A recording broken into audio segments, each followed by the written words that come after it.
One farmer is this evening complaining that his employees do not want to come to work because of fear surrounding COVID-19. As we hear in this report, the farmer says production will be affected.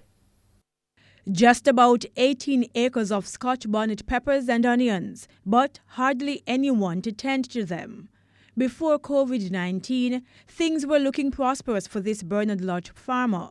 But Terry Allijon says since the virus reached Jamaica, productivity on his farm has slowed. We have a couple of our staff, but our contract workers, they are not turning up for work. They are a bit scared, being as they have to be coming from far, so they are afraid of the transportation and whatever the government is saying to them that we can't. And then we have to be breaking down our crowd. He says it's created a hefty financial burden, and even though the current produce is enough for up to 3 months, beyond that, we need a continuum of producing. So right now, with this COVID-19, it's gonna put a gap into it that we don't want, and then we spend a lot of money to continue.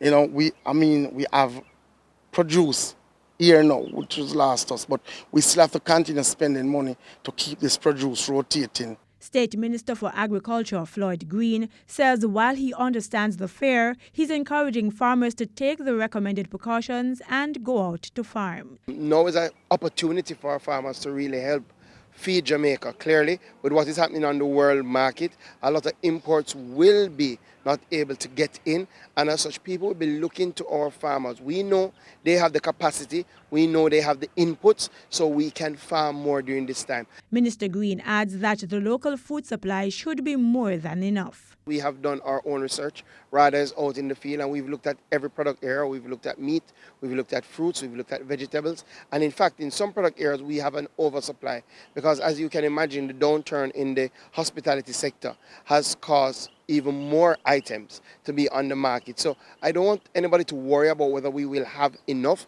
We will have enough, and more than that, we have inputs. So after this 3 months period, we have checked with all our input suppliers. We have enough seeds, we have enough fertilizer, we have enough chemicals to last us well into the end of the year.